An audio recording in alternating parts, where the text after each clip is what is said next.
ഞാനാണെങ്കിൽ ശരി, വേണിച്ചിനും ശരി, അതിൻ്റെ ഡീറ്റെയിൽസ് ഫുള്ളായിട്ട് നമുക്ക് അതിങ്ങനെ ഒരു ഇഷ്യൂ നടക്കും.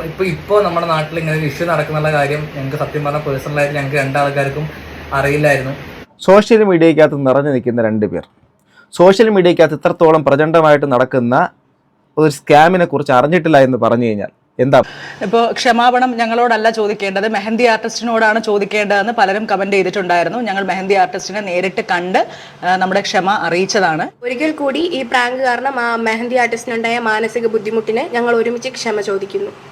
ഹലോ ഗൈസ്, വെൽക്കം, വണക്കം. 2 മാപ്പ്, 1+1 2 മാപ്പുകളെ കുറിച്ചാണ് ഇന്നത്തെ വീഡിയോയിൽ. കഴിഞ്ഞ ദിവസം നമ്മൾ രേണു സുധി, പിന്നെ മറ്റേ ആ വ്ളോഗറായിട്ടുള്ള പയ്യനുണ്ടല്ലോ, പ്രതീഷോ 2 പേര്, ഓക്കെ, എനിവേ എന്തായിരുന്നാലും ആ പയ്യൻ പേര് തെറ്റി പറഞ്ഞിട്ടുണ്ടെങ്കിൽ എന്നോട് ക്ഷമിക്കണം. ഇവർ രണ്ടുപേരും അതിൽ നമ്മുടെ ആ ഒരു പയ്യൻ ക്ഷമ പറഞ്ഞുകൊണ്ട് ഒരു വീഡിയോ ഇട്ടിട്ടുണ്ട്. അതിനകത്ത് ചില പ്രശ്നങ്ങളുണ്ട്, അത് നമുക്ക് നോക്കാം. രണ്ടാമത്തത് നമ്മുടെ RJ അഞ്ജലിയുമായിട്ട് ബന്ധപ്പെട്ടിട്ടുള്ള കാര്യം. അതിനകത്ത് റിയലായിട്ട് ആ ഒരു വാക്ക്, പർട്ടിക്കുലർ പദപ്രയോഗം നടത്തി അപമാനിച്ച ആ ഒരു വോയിസ് വിളിച്ച, അഥവാ ഡയറക്റ്റ് കോൾ വിളിച്ച അവരുടെ പുതിയൊരു ക്ഷമാപണം ഒക്കെ വന്നിട്ടുണ്ട്. ഓക്കെ, ഞാൻ വീഡിയോയുടെ തുടക്കത്തിൽ തന്നെ ഒരു കാര്യം പറയാം. ഒരാൾ ആത്മാർത്ഥമായിട്ട് ക്ഷമ പറയുന്നതിന് നമുക്ക് അംഗീകരിക്കാം. ഇത് ആത്മാർത്ഥമുള്ളതാണോ അല്ലാത്തതാണോ എന്നുള്ള കാര്യമൊക്കെ ഞാൻ നിങ്ങൾക്ക് വിട്ടുതരുന്നു. ഞാൻ പ്രത്യേകിച്ച് അത് കമൻറ്റ് ചെയ്യുന്നില്ല. എങ്കിലും ചില കാര്യങ്ങളുടെ അകത്ത് ചില കോൺട്രഡിക്ടറി, അഥവാ ഒരു വിരോധാഭാസം ഇതിനകത്തുണ്ട്. അത് നമുക്ക് അത് കാണും പ്രകടമായിട്ട് മനസ്സിലാക്കാൻ വേണ്ടിയിട്ട് പറ്റും. നിങ്ങളും ഞാനും ഒക്കെ അരിയാഹാരം കഴിക്കുന്നവരാണ്. എങ്കിലും ക്ഷമ പറഞ്ഞു ഒരു കാര്യം നിർത്തുന്നതെങ്കിൽ അത് നിർത്തുക തന്നെ വേണം. അതുകൊണ്ട് ഞാനും ഇതിനെ തുടർന്ന് ഇനി ഇതിനെക്കുറിച്ച് സംസാരിക്കാൻ ഞാനും ആഗ്രഹിക്കുന്നില്ല എന്ന് പറഞ്ഞുകൊണ്ട് തന്നെ നമുക്ക് എന്താണ് ഈ ആദ്യം രേണു സുധിയുടെ, കഴിഞ്ഞ ദിവസമാണ് ഞാൻ ആ വീഡിയോ ചെയ്തത്, ലക്കി ഡ്രോയുടെ. അപ്പം ആ ഒരു വിഷയമായിട്ട് ബന്ധപ്പെട്ടുള്ള വന്ന ഒരു സാധനം നിങ്ങൾ കാണുക. രണ്ടാമത്തെ കാര്യം രണ്ടാമത് കാണാം. നമസ്കാരം, എൻ്റെ ഒരു പ്രതീക്ഷയാണ്. അപ്പോൾ ഞാൻ പ്രതീക്ഷ എന്നല്ലേ പറഞ്ഞു? ഓക്കെ, അപ്പോൾ ഞങ്ങൾക്ക് തെറ്റിയിട്ടില്ല. ഓക്കെ, വേറൊന്നല്ല, ജസ്റ്റ് ഒരു കാര്യം പറയാൻ വേണ്ടി വന്നതാണ്. ഇപ്പോൾ രണ്ട് ദിവസം മുമ്പ് ഞാനൊരു നറുക്കെടുപ്പിൻ്റെതായിട്ടുള്ള ഒരു നറുക്കെടുപ്പിൻ്റെതായിട്ടുള്ള സംഭവം ഞാൻ വീഡിയോ പോസ്റ്റ് ചെയ്തിട്ടുണ്ടായിരുന്നു. അത് അപ്പോൾ തന്നെ റിമൂവ് ചെയ്തിട്ടുണ്ടായിരുന്നു. പക്ഷേ അതിൻ്റെ വീഡിയോ ഭയങ്കരമായിട്ട് ഇപ്പോൾ സോഷ്യൽ മീഡിയയിൽ കിടന്ന് കറങ്ങുന്നുണ്ട്. അപ്പോൾ അതിൻ്റെ സത്യാവസ്ഥ ഞാൻ നിങ്ങളുടെ മുന്നിലേക്ക് അറിയിക്കാൻ വേണ്ടി വന്നതാണ്. ഞാനാണെങ്കിൽ ശരി, വേണിച്ചിനും ശരി, അതിൻ്റെ ഡീറ്റെയിൽസ് ഫുള്ളായിട്ട് നമുക്ക് അതിങ്ങനെ ഒരു ഇഷ്യൂ നടക്കും. ഇപ്പോൾ നമ്മുടെ നാട്ടിൽ ഇങ്ങനെ ഒരു ഇഷ്യൂ നടക്കുന്നുള്ള കാര്യം ഞങ്ങൾക്ക് സത്യം പറഞ്ഞാൽ പേഴ്സണലായിട്ട് ഞങ്ങൾക്ക് രണ്ടാൾക്കാർക്കും അറിയില്ലായിരുന്നു. സോഷ്യൽ മീഡിയക്കകത്ത് നിറഞ്ഞു നിൽക്കുന്ന രണ്ട് പേർ സോഷ്യൽ മീഡിയക്കകത്ത് ഇത്രത്തോളം പ്രചണ്ഡമായിട്ട് നടക്കുന്ന ഒരു സ്കാമിനെ കുറിച്ച് അറിഞ്ഞിട്ടില്ല എന്ന് പറഞ്ഞു കഴിഞ്ഞാൽ എന്താ പറയുക? ഇവർക്ക് ഇത് അറിഞ്ഞുകൂടാ എന്ന് നിങ്ങൾ വിശ്വസിക്കുന്നുണ്ടോ? രേണു സുധിക്കാണെങ്കിൽ ശരി, ഈ പറഞ്ഞ പ്രസ്തുത വ്യക്തിയാണ് ഇത്. ക്ഷമ പറയുന്നതിനൊക്കെ നമുക്ക് ഏറ്റെടുക്കാം. നമുക്ക് ഒരാൾ ഇപ്പം ഞാനാണെങ്കിലും നിങ്ങളാണെങ്കിലും പ്രധാനമായിട്ട് പ്രിലിമിനറി ആയിട്ട് നമ്മൾ പഠിക്കേണ്ട ഒരു ബേസിക് ആയിട്ടൊരു കാര്യം, തെറ്റ് പറ്റിയോ സോറി, അത് അവരെ ഭയങ്കരമായിട്ട് ഹർട്ട് ചെയ്തോ ആത്മാർത്ഥമായിട്ട് സോറി പറയുക, ഹൃദയത്തിൻ്റെ ഭാഷ സോറി പറയുക. അവർക്ക് അത്രത്തോളം വേദന തോന്നിയിട്ടുണ്ട്, കാല് പിടിക്കുക, നമ്മുടെ ഭാഗത്തുള്ള മിസ്റ്റേക്കാണ്, അത് ചെയ്യണം. അതർവൈസ് ഞാൻ ഇപ്പോഴും പറയുന്നു, ന്യായീകരിക്കാനോ അതിനെ വെള്ള പൂശാനോ അതിനകത്തൊന്ന് പെയിന്റ് അടിക്കാനോ വൈറ്റ് വാഷ് ചെയ്യാനോ നിൽക്കരുത്. നമ്മൾ തെറ്റ് ചെയ്തു, തെറ്റ് ആർക്കും പറ്റും, ലോകത്തുള്ള എല്ലാവർക്കും തെറ്റ് പറ്റും. ശവശരീരത്തിനും ഗർഭസ്ഥ ശിശുവിനും ഒഴികെ ബാക്കി ലോകത്ത് എല്ലാത്തിനും തെറ്റ് പറ്റും. അതുകൊണ്ട് തെറ്റ് മാനുഷികമാണെന്ന്, അത് ക്ഷമിക്കുന്നത് ദൈവികം എന്നൊക്കെ പറയും. ദൈവത്തിൻ്റെ കേസൊക്കെ അവിടെ നിൽക്കട്ടെ, ബാക്കിയൊക്കെ. പിന്നെ നമ്മളെ വിളിച്ച ആൾക്കാർ പറഞ്ഞിരുന്ന കാര്യം എന്ന് പറഞ്ഞാൽ, നമ്മുടെ അടുത്ത് പറഞ്ഞത് അതിൻ്റെ ആൾക്കാർ പറഞ്ഞാൽ അതിൻ്റെ അറിയുന്ന ആൾക്കാർ ഭയങ്കരമായിട്ട് ബുദ്ധിമുട്ട് അനുഭവിക്കുന്ന ആൾക്കാരാണ്. അപ്പോൾ അവർക്ക് ആ വീട് എങ്ങനെയെങ്കിലും സെയിൽ ചെയ്യണം. അപ്പോൾ നിങ്ങളായാലും ഞാനാണെങ്കിലും നമ്മൾ ആരാണെങ്കിലും സ്വന്തമായിട്ട് ജീവിക്കുന്ന വീട്, സ്വന്തം വീട്, വച്ച വീടിനെ വിൽക്കണമെങ്കിൽ ബുദ്ധിമുട്ട് അനുഭവിച്ചിട്ടല്ലേ? ഈ ലോകത്ത് എല്ലാവരും കടം കയറിയിട്ടും ബുദ്ധിമുട്ട് അനുഭവിച്ചിട്ടും സാഹചര്യങ്ങൾ മോശമായിട്ടും രോഗബാധിതരായിട്ടും പലതരത്തിലുള്ള സാഹചര്യങ്ങൾ ചുറ്റുപാടുകൾ മാറുന്ന സമയത്ത് അവരവരുടെ ആസ്തികൾ, അഥവാ സ്വത്തായിക്കോട്ടെ, വീടായിക്കോട്ടെ, മറ്റുള്ള ഗോൾഡോ വസ്തുവകകളോ മറ്റേ എന്താ പറയുക, എന്തെങ്കിലുമൊക്കെ അവരുടെ കയ്യിലുള്ളത് എന്തോ അതിനെ വിൽക്കും. അത് എല്ലാവരും ബുദ്ധിമുട്ടിയിട്ട് തന്നെയാണ് ചെയ്യുന്നത്. നിങ്ങൾ ലോകത്ത് ആദ്യമായിട്ടുള്ള കാര്യമായിട്ടാണെന്ന് പ്രതീക്ഷ പറയരുത്. അത് നിങ്ങൾ ആ ഒരു സാധനത്തിനകത്ത് നിങ്ങളെ ഹൈലൈറ്റ് ചെയ്യിപ്പിച്ച കാര്യം എന്താ? അതിൽ നിന്ന് നിങ്ങൾക്ക് കിട്ടുന്ന വരുമാനം, നിങ്ങൾക്ക് കിട്ടുന്ന മണി, നിങ്ങൾ കവർ ചെയ്ത് അവർ ഓഫർ ചെയ്തൊക്കെയാണ് വലിയൊരു ഹ്യൂജ് എമൗണ്ട്. ആ ഒരു ഹ്യൂജ് എമൗണ്ട് തന്നെയാണ് ഇന്ന് ഇത് കേൾക്കുന്ന എല്ലാ പ്രേക്ഷകരും ഒന്ന് അറിയണം. ഇങ്ങനെ പ്രൊമോട്ട് ചെയ്യപ്പെടുന്ന, അതായത് നിങ്ങളുടെ മുമ്പിലേക്ക് ഈ വീട് കോപ്പൺ എന്നൊക്കെ പറഞ്ഞ് വരുന്ന സാധനങ്ങളിൽ ബഹുഭൂരിപക്ഷവും ഈ പറയുന്ന അതിനെ പ്രൊമോട്ട് ചെയ്യുന്നവർക്ക് ഓഫർ ചെയ്യുന്ന വെച്ചാൽ ആ ഇടുന്ന ടോട്ടൽ എമൗണ്ടിൻ്റെ ഒരു പർട്ടിക്കുലർ വലിയൊരു ഷെയറാണ്, വൻ എമൗണ്ടാണ്. അതായത് സാധാരണ ഒരാൾ വീട് ഒരു 50 ലക്ഷം രൂപയ്ക്ക് ഒരു വീട് വെച്ചിട്ടുണ്ടെങ്കിൽ അത് വിൽക്കുന്ന സമയത്ത് ചിലപ്പോൾ ഒരു 30 ലക്ഷം രൂപ കിട്ടി, അത് അങ്ങനെ പോവുള്ളൂ. എന്നാൽ ഇവർ 50 ലക്ഷം രൂപയ്ക്കുള്ള വീട് അങ്ങനെ വെച്ചിട്ടുള്ള വീട് ഇവർ 1 കോടിക്കും 1.5 കോടിക്കും 2 കോടിക്കൊക്കെ ഇവർ വിൽക്കും. ആ വിറ്റതിന് ശേഷം ഇവർക്ക് നല്ലൊരു എമൗണ്ട്, ഇവർ എത്രയാണോ വിൽക്കുന്ന ആ ഒരു എമൗണ്ടിന്റെ നല്ലൊരു ശതമാനം കൈപ്പറ്റും. അഥവാ ചുളിവിൽ ഒരു റിയൽ എസ്റ്റേറ്റ് പരിപാടി ചെയ്യുന്നു. എന്നിട്ട് പറയുന്നു സഹതാപം, വേദന, വിഷമം, അവർക്ക് സാമ്പത്തികമായിട്ടുള്ള ബുദ്ധിമുട്ടുണ്ടാണെന്നൊക്കെ. ആരെയാണ് ഇത് പറ്റിക്കുന്നത്? പിന്നെ ഒരു കാര്യം, നമ്മുടെ ഇത്രയും അന്ന് പാജി നമ്മളെ കളിയാക്കിയല്ലോ, 100% ലിറ്ററസി സാറെന്ന് പറഞ്ഞിട്ട്. എന്താ കുഴപ്പം? ഇത്രയൊക്കെ നടന്നിട്ടും ഇന്നും കൊണ്ട് കൊടുക്കാൻ ആൾക്കാരുണ്ടെന്നേ. അവരോട് എന്താ പറയണ്ടേ? ഇതിനായിട്ടുള്ള ഒരു സംഭവമാണ്, ഒരു ഏർപ്പാടാണ് ഇപ്പൊ നമ്മൾ ഇത് ചെയ്യുന്നത്. അപ്പൊ ഇത് വേറെ പ്രശ്നങ്ങളൊന്നും തന്നെ ഇല്ല, നിങ്ങൾ ജസ്റ്റ് വീഡിയോ എടുത്ത് തന്നാൽ മാത്രം മതി, അതാണ് പറഞ്ഞായിരുന്നു. അപ്പൊ അവരിന്, അതായത് നിങ്ങൾ ഈ വീഡിയോ അവരുടെ വേദനയും വിഷമവും കണ്ടിട്ട് നിങ്ങൾ ചുമ്മാ വീഡിയോ എടുത്തതാണോ എന്റെ പ്രതീക്ഷ? അത് നിങ്ങൾക്ക് ഇതിനകത്ത് നിങ്ങൾക്ക് അവർ പൈസയും തന്നിട്ടില്ല, നിങ്ങൾ ഫ്രീ ആയിട്ട് ചെയ്ത് കൊടുത്താണോ? എങ്കിൽ പറയണം. അങ്ങനെയാണെങ്കിൽ ഞങ്ങളുടെ നാട്ടിൽ കുറേ അധികം വീടുകൾ വിൽക്കാനുണ്ട്, നിങ്ങൾ ഈ പറഞ്ഞ പരിപാടികൾ ചെയ്യുമോ? ഈ പറഞ്ഞ പരിപാടികളല്ല, അല്ലാതെ ചെയ്താലും മതി. സാമ്പത്തികമായിട്ട് ബുദ്ധിമുട്ടുന്ന ആൾക്കാർക്ക് ഈ വീട് വിൽക്കായിട്ടിരിക്കും, ദയവായി നിങ്ങളൊന്ന് സഹായിക്കണം, അത് വാങ്ങാനുള്ള ആൾക്കാരുണ്ടെങ്കിൽ ഒന്ന് വരണം എന്ന് മാത്രം പറഞ്ഞാൽ മതി. ചെയ്യാൻ തയ്യാറാണോ? 5 പൈസ കിട്ടത്തില്ല, പറ്റുമോ? നമ്മൾ ആ സംഭവം പോയി ചെയ്തത്. പക്ഷെ ഇപ്പൊ ഇത്രയും അതൊരു സംഭവം എന്നുള്ളത് നമ്മളൊരിക്കലും വിചാരിച്ചില്ല. ഞാനാണെങ്കിലും ചേച്ചി ആണെങ്കിലും വിചാരിച്ചില്ല. പക്ഷെ എന്തായാലും എന്തൊക്കെയായിരുന്നാലും തെറ്റിനെയാണ് നമ്മുടെ ഭാഗത്ത് അവർ തെറ്റ് പറ്റിപ്പോയി. പക്ഷെ അത് നമ്മൾ അക്സെപ്റ്റ് ചെയ്യുന്നു. തെറ്റ് തന്നെയാണ്. അത് ആ ഒരു ചിന്ത അത് തന്നെയാണ് വല്ല, അതൊരു ഗ്രേറ്റ്നെസ് തന്നെയാണ്. നമ്മൾ ആരും പെർഫെക്റ്റ് അല്ലല്ലോ. ഇപ്പൊ ഇരുന്ന് ഈ കൊണ പറയുന്ന ഈ കൊണയടിക്കുന്ന ഞാനും നിങ്ങൾ കാണുന്ന പ്രേക്ഷകരായിട്ടുള്ള നിങ്ങളും ആരും പെർഫെക്റ്റ് അല്ലല്ലോ. നമ്മൾ ആരും പെർഫെക്റ്റ് അല്ല. ഞാൻ ജഡ്ജിയും അല്ല. ഈ കാണുന്ന ആൾക്കാർ ഇവരെല്ലാവരും എൻ്റെ മുമ്പിൽ നിൽക്കുന്ന കുറ്റവാളികളുമല്ല. അവരെക്കാട്ടിൽ ചിലപ്പോൾ കുറ്റം ചെയ്യുന്നതും തെറ്റ് ചെയ്യുന്ന ഒരാളായിരിക്കും ഞാൻ, നമ്മളെല്ലാവരും. അതുകൊണ്ട് ആരും പെർഫെക്റ്റ് അല്ലാത്തടത്തോളം തെറ്റാണെന്ന് പറഞ്ഞു കഴിഞ്ഞാൽ അവിടെ തീരും കാര്യങ്ങൾ. അവർ പറഞ്ഞിട്ടുള്ള ഒരു കാര്യം എന്ന് പറഞ്ഞു കഴിഞ്ഞാൽ, അവരുടെ അവരുടെ സ്ഥലത്ത് അവരുടെ ആ ആൾക്കാർ അവർക്ക് ഭയങ്കര ബുദ്ധിമുട്ടുണ്ട്. അപ്പോൾ അവർക്ക് ഭയങ്കര കടം കയറി നിൽക്കുകയാണ്. അപ്പോൾ നിങ്ങൾ ജസ്റ്റ് വന്നിട്ടൊരു വീഡിയോ നിങ്ങൾ ചെയ്തു തരണം എന്നായിരുന്നു നമ്മുടെ അടുത്ത് വന്ന് പറഞ്ഞിട്ടുണ്ടായിരുന്നു. അപ്പം നമ്മൾ പറഞ്ഞു ശരി, കുഴപ്പമില്ല, നമ്മൾ വന്നിട്ട് അത് ചെയ്തു തരാമെന്ന് പറഞ്ഞു. അങ്ങനെയാണ് നമ്മളവിടെ എത്തിയത്. പക്ഷെ അവരപ്പോൾ നമ്മുടെ അടുത്ത് പറഞ്ഞിട്ടുണ്ടായിരുന്ന കാര്യം പറഞ്ഞാൽ വീഡിയോ നമ്മളിവിടുന്ന് നമ്മളത് പറയണ സമയത്തും നമ്മൾ അവിടെ എത്തണ വരെ നമ്മുടെ അടുത്ത് പറഞ്ഞിട്ടുള്ള ഒരു കാര്യം എന്ന് പറഞ്ഞു കഴിഞ്ഞാൽ, വീഡിയോയിൽ അവരും നിൽക്കും. കാരണം ഇപ്പോൾ ആരാണോ പ്രോപ്പർട്ടി, ആരുടെയാണോ സ്ഥലം, അവർക്ക് ആ വയ്യാതിരിക്കുന്ന ആൾക്കാർ അവരാരാണോ അവരും വീടിൻ്റെ മുന്നിൽ നിൽക്കും എന്നാണ് നമ്മുടെ അടുത്ത് പറഞ്ഞിട്ടുണ്ടായിരുന്നത്. പക്ഷെ അവിടെ എത്തിയ സമയത്ത് അവർ പറഞ്ഞിട്ടുണ്ടായിരുന്നു അവർ നിൽക്കുന്നില്ല, നിങ്ങൾ ജസ്റ്റ് എങ്ങനെയും 1 മിനിറ്റിൻ്റെ വീഡിയോ ജസ്റ്റ് ഒന്ന് എടുത്തു തരണം പറഞ്ഞു.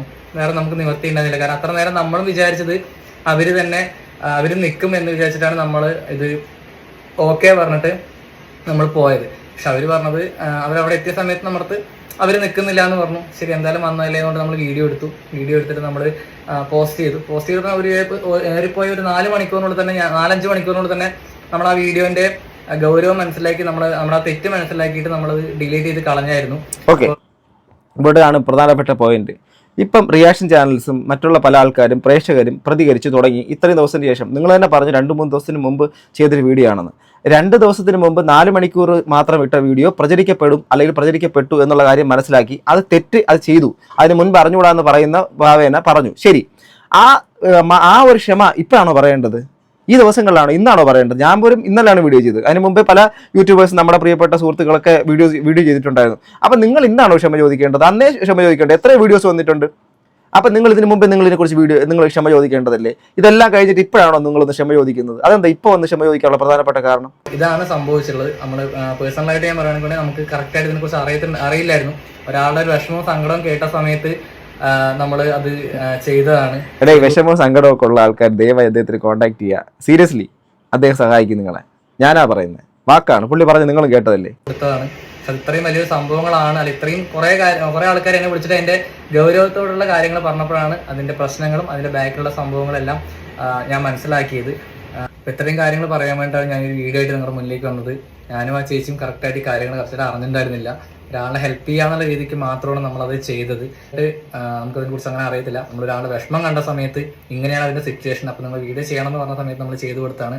എന്നിരുന്നാലും നമസ്കാരം. ഓക്കെ, അപ്പോൾ എല്ലാവർക്കും മനസ്സിലായല്ലോ, പുള്ളി അങ്ങ് മെഴുകുവാണ്. എന്നാലും പുള്ളി സോറി പറഞ്ഞു. നമ്മൾ അതിനെ വിലക്കെടുക്കണം. കമന്റ്, മക്കളെ പ്രതീക്ഷ അല്പം വിവേകത്തോടെ വേണം ഓരോ കാര്യവും ചെയ്യാൻ വേണ്ടി. വീട്ടിൽ മുതിർന്ന ആൾക്കാരോടൊക്കെ ഒന്ന് ആലോചിക്കുക. രേണുവല്ല നിങ്ങളുടെ കാര്യം തീരുമാനം എടുക്കേണ്ടത്. എടുത്തുചാട്ടം കൂടുതലാണ് രേണുവിന്. രേണുവുമായി അഭിനയിച്ചതൊക്കെ ശരിയാണ്, ബട്ട് എല്ലാത്തിനും രേണുവിന്റെ പുറകെ ഇറങ്ങിത്തിരിക്കുന്നത്. പ്രതീക്ഷ ഇപ്പോൾ ഒരു ഐഡന്റിറ്റി ഉണ്ട്. ഒറ്റയ്ക്ക് നിന്ന് വിജയം നേർന്ന രേണുവുമായിട്ടുള്ള കൂട്ടുകെട്ട് നല്ലതിനല്ല. രേണുവിനോട് വൈരാഗ്യമൊന്നുമില്ല, ബട്ട് ഇത്രയും നാളത്തെ അവിടെ ഇന്റർവ്യൂ ലൈവ് ഒക്കെ കണ്ടതുകൊണ്ട് പറയണം, വെറുതെ അവളുടെ കൂടി നെഗറ്റിവിറ്റി പബ്ലിസിറ്റി വാങ്ങേണ്ട. ഗോഡ് ബ്ലസ് യു എന്നൊക്കെ പറയുന്നു. രേണുവിൻ്റെ കുറ്റം, പുള്ളിക്കാരന് തലോടലും. ഇനി മെഴുകണ്ട, ഇല്ലെങ്കിൽ ഇയാളുടെ എല്ലാ വീഡിയോസും കാണുന്നത് ഇപ്പോൾ രേണു സുധിയുടെ കൂടി വെറുപ്പിക്കാൻ തുടങ്ങി. അറിയാതെയാണെങ്കിൽ ഇതുപോലുള്ള ചതിയിൽ പെടാതെ സൂക്ഷിക്കുക. ചാടാതിരിക്കും, അങ്ങനെയുള്ള ക്യാഷ് വേണ്ടെന്ന് വെച്ചാൽ മതി. പൈസയ്ക്ക് വേണ്ടി ചാടി എന്നിട്ടിപ്പോൾ വന്ന് എഴുതുന്നു, ചേച്ചി എവിടെ ഇൻ്റർവ്യൂ എടുക്കാൻ പോയ കാണും അവിടെ എല്ലാവരും എന്നെ കുറ്റപ്പെടുന്നു എന്ന് പറഞ്ഞു. എടാ കുഞ്ഞ്, നിൻ്റെ ഏരിയ ഏതാണ്? അഭിനയമാണോ? അങ്ങനെയാണെങ്കിൽ നീ ഇതേക്കുറിച്ച് പരിശീലിക്കും. ഇനി കുറേ അധികം അധിക്ഷേപ കമൻറ്റുകളും കുറേ അധികം വിഷമിപ്പിക്കുന്ന കമൻറ്റുകളൊക്കെ ഉണ്ട്. എനിവേ, സാധാരണക്കാർക്ക് അത് പറയാനുള്ള അവകാശമുണ്ട്. കാരണം അവരടക്കമുള്ള ആൾക്കാരുടെ മുമ്പിലാണ് ഇങ്ങനെയുള്ള സാധനങ്ങൾ ഈ 2025 എന്നുള്ള ഈ ഒരു കാലഘട്ടത്തിൽ വന്ന് പ്രചരിപ്പിക്കുന്നത്. ഇനി അടുത്തത് നമ്മുടെ RJ അഞ്ജലിയുടെയും മറ്റേ കുട്ടിയുടെയും, പ്രസ്തുത കുട്ടിയുടെയാണ്. ഇതിന് മുമ്പ് ഞാനൊരു കാര്യം ഓർമ്മിപ്പിക്കാം. RJ അഞ്ജലി ആ വീഡിയോ പോസ്റ്റ് ചെയ്ത സമയത്ത് RJ അഞ്ജലി രണ്ടാമത്തെ മാപ്പ് 2 മാപ്പ് അപേക്ഷിച്ചിരുന്നു. ഫസ്റ്റ് വീഡിയോ കണ്ടാണ് ഞാൻ ആദ്യം ആ മാപ്പിൻ്റെ ഇട്ടത്. രണ്ടാമത്തെ വീഡിയോക്കകത്ത് അവർ പറയുന്നു അവർ കുറേ അധികം 2 വീട് വെച്ച് കൊടുത്തു, കുറേ അധികം ആൾക്കാരെ പഠിപ്പിക്കാനോ സഹായിക്കാനുള്ള സെറ്റപ്പൊക്കെ ചെയ്യും. ഞാനൊരു കാര്യം പറയട്ടെ, ഇത് വേറൊന്നും കൊണ്ട് പറയണമെന്ന് വിചാരിക്കരുത്. ഞാനും ചെയ്യാറുണ്ട്. ഞാൻ എന്നെക്കൊണ്ട് എൻ്റെ കഴിവിൻ്റെ പരിമിതിയിൽ നിന്നും ഞാൻ ചെയ്യാറുണ്ട്. ഞാൻ അടുത്തറിയുന്ന കുറേ അധികം യൂട്യൂബിലുള്ള സുഹൃത്തുക്കൾ നല്ല രീതിയിൽ കാര്യങ്ങൾ ചെയ്യാറുണ്ട്. വേറെ അധികം നമ്മളെ പല നേരിട്ട് പരിചയമുള്ള സുഹൃത്തുക്കൾ, അല്ലാത്ത സുഹൃത്തുക്കൾ, വിദേശ രാജ്യങ്ങളിലൊക്കെ ഇരിക്കുന്ന ആൾക്കാർ ഓരോ മാസവും എത്ര എമൗണ്ട് എന്നറിയാമോ പലർക്കും കൊടുക്കുന്നത് സഹായിക്കാൻ വേണ്ടി. അതിൽ നമ്മുടെ അടുത്തൊക്കെ പറയും ഇതുപോലെ ആരെങ്കിലും കൊണ്ടുവന്ന് പറയണം, നമ്മൾ അറിയിക്കുകയും ചെയ്യും. അവർക്ക് ആർക്കും വേണ്ടാത്തത് പബ്ലിസിറ്റിയാണ്. ഈ പബ്ലിസിറ്റി ഞാൻ എന്തോ നന്മ ചെയ്തു എന്നിട്ട് പറഞ്ഞു എൻ്റെ ഫോളോവേഴ്സിലൂടെ, അതായത് സ്വന്തം പൈസ കൊടുത്തിട്ടില്ല, മറ്റുള്ള ഫോളോവേഴ്സ് അടക്കം മറ്റേ ഫിറോസ് കുന്നുംപറമ്പിലൊക്കെ ചെയ്ത പരിപാടിയുണ്ടല്ലോ, അങ്ങനെയൊക്കെ ചെയ്യുന്ന കാര്യങ്ങളാണ് ഞാൻ പറയുന്നത്. ഞാനാണെങ്കിലും നിങ്ങളാണെങ്കിലും ആരാണെങ്കിലും ഈ കാണുന്ന ബഹുഭൂരിപക്ഷ ആൾക്കാരാണെങ്കിലും ഏതെങ്കിലും ഒരു കുട്ടിക്കോ മറ്റുള്ള ആൾക്കാർക്കോ എന്ത് സഹായത്തിൻ്റെ ഒരു സാഹചര്യം വന്നാലും 10 രൂപയെങ്കിൽ 10 രൂപ, 1 രൂപയെങ്കിൽ 1 രൂപ നമ്മൾ ചെയ്യും. നിങ്ങളുടെ മനസാക്ഷിക്ക് നിരക്കുന്നത്, എൻ്റെ മനസാക്ഷിക്ക് നിരക്കുന്നത്, സമൂഹത്തിൻ്റെ മനസാക്ഷിക്ക് നിരക്കുന്നത്, അങ്ങനെ ചെയ്യുന്നവർ തന്നെയാണ് നിങ്ങൾ, ഞാനും അടങ്ങുന്ന എല്ലാവരും. ഇതെല്ലാവരും അങ്ങോട്ട് കൊട്ടിഘോഷിച്ച് നടക്കുന്നില്ല, ചെയ്യുന്ന തെറ്റൊന്നും പറയുന്നില്ല. ഓക്കെ, ചിലതൊക്കെ സമൂഹത്തിൻ്റെ മുമ്പിലേക്ക് എത്തുമ്പോൾ മറ്റുള്ളവർക്കൊരു പ്രചോദനകരമാകും. എങ്കിലും ഈ നമ്മൾ ഈ ചെയ്യുന്നത് എല്ലാത്തിനും എടുത്തു വെച്ചിട്ട് അത് ഞാൻ ചെയ്തതാണ് എന്ന് വിളിച്ചു പറയുന്നത് അത്ര നല്ല സ്വഭാവമൊന്നുമല്ല. ഞാനും ഈ ദിവസങ്ങളിൽ, ഇതിന് മുമ്പുള്ള ദിവസങ്ങളിലൊക്കെ ഞാൻ ഒരുപാട് കാര്യങ്ങളൊക്കെ ചെയ്യുന്നുണ്ട്. അത് നമ്മളാരും പറയുന്നില്ല, ഒരിടത്തും പോസ്റ്റ് ഇടുന്നില്ല, ഒന്നും ചെയ്യുന്നില്ല. അത് നമ്മൾ ആയിട്ടുള്ള ആ ഒരു ബന്ധത്തിൽ അങ്ങ് നിൽക്കേണ്ട കാര്യങ്ങളാണ്. ഒന്ന്, അവരെ കുറിച്ച് നമ്മൾ പബ്ലിക്കിലേക്ക് പറയുമ്പോൾ അവർക്ക് ഒരു ചെറിയൊരു ബുദ്ധിമുട്ടുണ്ടാവും. പേഴ്സണലായിട്ട് ആ വ്യക്തികളുടെ മുഖങ്ങൾ എടുത്ത് കാണിക്കുമ്പോൾ ആ വ്യക്തികളുടെ പ്രൈവസി നഷ്ടപ്പെടും. എന്ത് തന്നെ ആയിരുന്നാലും ആ ഒരു കാര്യത്തിനോട് ചെയ്യൂ, അത് പേഴ്സണലി ചെയ്യൂ. അത് പബ്ലിക്കാക്കി അത് ചെയ്യുന്നത് ചെയ്തോളൂ. ചില കാര്യങ്ങളൊക്കെ അങ്ങനെ വേണ്ടി വരും. എങ്കിലും പരമാവധി ഇതൊന്ന് വിളിച്ചു പറഞ്ഞു ഞാൻ വലിയ മാന്യത ആണെന്നൊക്കെ പറയുന്ന അത്ര അത് വലിയ ഒരു ഇടുങ്ങിയ മനസ്ഥിതിയാണെന്ന് മാത്രമേ എനിക്ക് പറയാനുള്ളൂ. നോട്ട് ഓൺലി RJ അഞ്ജലി, അങ്ങനെ സംഭവത്തിൽ ഒരുപാട് പേരുണ്ട്. RJ അഞ്ജലി അത് വിളിച്ച് പറയുന്നത് കേട്ടു. അത് നിങ്ങളുടെ അടുത്തൊരു ചെറിയൊരു പുച്ഛമാണ് തോന്നിയത് അക്കാര്യത്തിൽ. എനിവേ, ഈ ഒരു വോയിസ് കോൾ വിളിച്ച ആ ഒരു പെൺകുട്ടി വന്ന് സംസാരിക്കുന്നത് കേൾക്കാം. ഹലോ, നമസ്കാരം. ഞാൻ നിരഞ്ജന. ക്ഷമാപണം നടത്തിയ വീഡിയോയിൽ എന്തുകൊണ്ട് ഞങ്ങൾ ഒരുമിച്ച് അത് പോസ്റ്റ് ചെയ്തില്ല, അല്ലെങ്കിൽ എന്തുകൊണ്ടായാലും ഞാൻ വന്നില്ല എന്ന് ചോദിച്ചവർക്ക് വേണ്ടി, ഞാൻ നാട്ടിലായിരുന്നു, ചേച്ചി കോയമ്പത്തൂരായിരുന്നു. ഇന്നലെയാണ് നമ്മൾ കണ്ടത്. അതുകൊണ്ടാണ് അങ്ങനെ ഒരു വീഡിയോ പോസ്റ്റ് ചെയ്യാൻ സാധിക്കാത്തത് ഒരുമിച്ച്. ഇപ്പോൾ ക്ഷമാപണം ഞങ്ങളോടല്ല ചോദിക്കേണ്ടത്, മെഹന്തി ആർട്ടിസ്റ്റിനോടാണ് ചോദിക്കേണ്ടതെന്ന് പലരും കമന്റ് ചെയ്തിട്ടുണ്ടായിരുന്നു. ഞങ്ങൾ മെഹന്തി ആർട്ടിസ്റ്റിനെ നേരിട്ട് കണ്ട് നമ്മുടെ ക്ഷമ അറിയിച്ചതാണ്. ഒരിക്കൽ കൂടി ഈ പ്രാങ്ക് കാരണം ആ മെഹന്തി ആർട്ടിസ്റ്റിനുണ്ടായ മാനസിക ബുദ്ധിമുട്ടിന് ഞങ്ങൾ ഒരുമിച്ച് ക്ഷമ ചോദിക്കുന്നു. ഗ്രേറ്റ്. ഇതിവിടെ തീരുന്നു, നമ്മളും ഇതിവിടെ വിടുന്നു. എങ്കിലും RJ അഞ്ജലി ഇട്ട 2-3 പോസ്റ്റുകൾ എന്താണ് ഒരു പോക്സോ അതുമായിട്ട് ബന്ധപ്പെട്ടിട്ടൊക്കെ പറഞ്ഞു. അതായത് ഈ പെൺകുട്ടിയുടെ പ്രായം കുറവാണ്, അപ്പോൾ അതുമായിട്ട് ബന്ധപ്പെട്ടിട്ട് അതിനെ മോശമായിട്ടുള്ള രീതിയിൽ പറയുന്നത്. ഞാനൊരു കാര്യം ചോദിക്കട്ടെ, ആരാ പറഞ്ഞത്, ആരാ പറയിപ്പിച്ചത്? എനിവേ, ഇതിലൊന്നും ഇനി പ്രസക്തിയില്ല. എന്തായിരുന്നാലും കമൻറ്റ് ബോക്സിൽ 1-2 കമൻറ്റ് നോക്കാം. ആരും അനാവശ്യമായിട്ടുള്ള കമൻറ്റ് ഇടാതിരിക്കുക, പോട്ടെ. 2 പേർ ഒരുമിച്ച് നടത്തുന്ന പരിപാടിയിൽ ഒരാൾ ക്ഷമ ചോദിച്ചാൽ അത് 2 പേർ ചോദിക്കണമെന്ന് പോലെ തന്നെയാണ്. ഈ അധ്യായം ക്ലോസ് ചെയ്തു, സഹോദരിമാർ ധൈര്യമായി മുന്നോട്ട് പോവുക, നിങ്ങളുടെ നർമ്മസല്ലാപങ്ങൾക്കായി കാത്തിരിക്കുന്നു എന്നൊക്കെ പറയുന്നു. ആരാണാവോ? നീയാണോ തീരുമാനിക്കുക? നീയാണോ സുപ്രീം കോടതി? അതേത് ഭരണഘടന? ഞാനും നോക്കി, ഇതാണ് ഇയാളാണ് തീരുമാനിക്കേണ്ടത്. എന്നാലും നമ്മൾ ഈ കേസ് വിട്ടു കേട്ടോ. ഇനി ബാക്കി സംസാരിക്കുന്നവരുടെ ഇഷ്ടമാണത്. ഈ വിഷയം ഇവിടെ അവസാനിപ്പിക്കുക. വിഷമം തോന്നി എല്ലാവരുടെയും ആവശ്യം അംഗീകരിച്ച് ക്ഷമ ചോദിച്ചില്ല 2 പേരും. ഓക്കെ, ഇനി ക്ഷമ ചോദിക്കേണ്ട സിസ്റ്റേഴ്സ്. ഓക്കെ, തെറ്റാർക്കും പറ്റും, അത് ക്ഷമ ചോദിക്കുക. ഓക്കെ, അതെ, ഇനി ഇത് ശരിയായ തീരുമാനം. എന്നാലും ശരീരത്തിൽ ഇത്ര സ്ഥലമുണ്ടായിട്ട് മൈലാഞ്ചിടാൻ കണ്ട സ്ഥലം വിമർശിക്കുന്നവർക്ക് ടൈം പാസ്സായി എടുത്തുകൂടെ? ഇത് വെറുതെ വിടുക. അവരെ എല്ലാവർക്കും അബദ്ധം പറ്റാത്ത കാര്യമില്ല. സീരിയസ്ലി 2 പേരുടെ മുഖം വാടിയല്ലോ. ഓക്കെ, എനിവേ, നമ്മൾ ഇപ്പം ഒരാൾ ഈ തീവ്രമായ വേദനയിൽ ഇപ്പം അവർക്കും കടന്നു പോകുന്നൊരു മാനസിക ഇതുണ്ടാവും. ഞാൻ വിമർശിച്ച ഒരാളാണ്, പരമാവധി മാന്യമായ ഭാഷയിൽ തന്നെയാണ് വിമർശിച്ചിട്ടുള്ളത്. എങ്കിലും ആ ഒരു കാര്യം ചിലതെങ്കിലും ആൾക്കാർ ഭയങ്കരമായിട്ട് സംസാരിക്കാനുള്ള കാരണം അവരുടെ കയ്യിൽ നിന്ന് പോയത് തന്നെയാണ്. എന്നാൽ അവർ ഇന്ന് പബ്ലിക്കിൻ്റെ മുമ്പിലേക്ക് വന്ന് ക്ഷമ ചോദിച്ചിരിക്കുന്നു. സ്വാഭാവികമായിട്ടും ആ കുട്ടി പഠിക്കുന്ന ഒരു കുട്ടിയാണ്. കാരണം ഇപ്പം പ്രായം കുറഞ്ഞ കുട്ടി എന്ന് പറയുമ്പോഴേക്കും സ്കൂളിൽ പോകുന്ന കുട്ടിയാണ്. അപ്പം ആ ഒരു കുട്ടിക്ക് സ്വാഭാവികമായിട്ട് ഇനിയിപ്പോൾ സ്കൂളിലേക്ക് മറ്റുള്ള സ്ഥലങ്ങളിലേക്കൊക്കെ പോകുമ്പോഴേക്കും ഒത്തിരി ഇതുണ്ട്. പക്ഷേ ഒരു കാര്യമുണ്ട്, ആ കുട്ടിയെ കൊണ്ട് ചെയ്യിച്ച സമയത്ത് ഇത് ആർച്ച് അഞ്ജലി ചിന്തിക്കേണ്ടിയിരുന്നു. ഇത്രയും പ്രായം കുറഞ്ഞ കുട്ടിയെ കൊണ്ട് ഇങ്ങനെ ഒരു കാര്യം ചെയ്യുമ്പോൾ തുമ്പിയെ കൊണ്ട് കല്ലടിപ്പിക്കുന്നത്, മറ്റേ ചുടുചോറ് വാരിപ്പിക്കുന്ന പരിപാടിയാണ്. നാളെ ആ കുട്ടിയുടെ ഫ്യൂച്ചറിന് അത് ബാധിച്ചേക്കാം എന്നുള്ള കാര്യം ഇന്നും അത് സോഷ്യൽ മീഡിയയിൽ അവൈലബിൾ ആണ്. ആലോചിച്ച് നോക്കണം. അപ്പം നിങ്ങൾ ചെയ്ത് തെറ്റാണ്, വലിയ തെറ്റാണ്. പക്ഷേ ക്ഷമ ചോദിച്ചിരിക്കുന്നു സമൂഹത്തിൻ്റെ മുമ്പിൽ. ഞാൻ എന്നുള്ള വ്യക്തി, ഞാൻ ഈ ഒരു വിഷയമായിട്ട് ബന്ധപ്പെട്ടുള്ള കാര്യങ്ങൾ ഈ മറ്റേ ലക്കി ഡ്രോയുടെ കേസ് അവർ നിർത്തിയെന്ന് പറഞ്ഞ് അയാൾ ഒന്ന് ക്ഷമ ചോദിച്ചിരുന്നു. 2 വ്യക്തികളാണ് ചേർന്ന് ചെയ്തത്, രേണുസുതിയും അതോടൊപ്പം തന്നെ പ്രതീക്ഷയും. പക്ഷേ അതിന് രേണുസുതി അതിനകത്ത് ക്ഷമയോ മറ്റുള്ള കാര്യങ്ങളൊന്നും പറഞ്ഞ് കേട്ടിട്ടില്ല. എങ്കിലും രേണുസുതിക്ക് എന്നുള്ള രീതിയിൽ വന്ന് അയാൾ പറഞ്ഞത് ശരിയാണോ എന്ന് എനിക്ക് തോന്നുന്നില്ല. 2 പേരാണ് ഇതിനകത്ത്. ഇപ്പോൾ 2 പേരും വന്ന് പറഞ്ഞു. അതുപോലെ രേണുസുതിയും വന്ന് പറയേണ്ടത് തന്നെയാണ്. രേണുസുതി നിൽക്കുന്ന പബ്ലിക് മീഡിയയിലാണ്. പബ്ലിക് മീഡിയക്കകത്ത് നിന്ന് ഒരു റീച്ചുള്ള ഒരു വ്യക്തിയാണ്, നെഗറ്റീവ് ഓർ പോസിറ്റീവ്, അത് റീച്ച് തന്നെയാണ്. അപ്പോൾ അങ്ങനെ ഒരു കാര്യം ചെയ്യുന്ന സമയത്ത് സ്വാഭാവികമായിട്ടും ഈ പറഞ്ഞ പ്രതീക്ഷനൊപ്പം രേണുവും വന്ന് പറയേണ്ടതായിരുന്നു എന്നുള്ളൊരു കാര്യം ഞാൻ ഇവിടെ പറയുന്നു. അതെൻ്റെ വ്യക്തിപരമായ അഭിപ്രായം. ചിലപ്പോൾ നിങ്ങൾക്ക് എതിർക്കാം.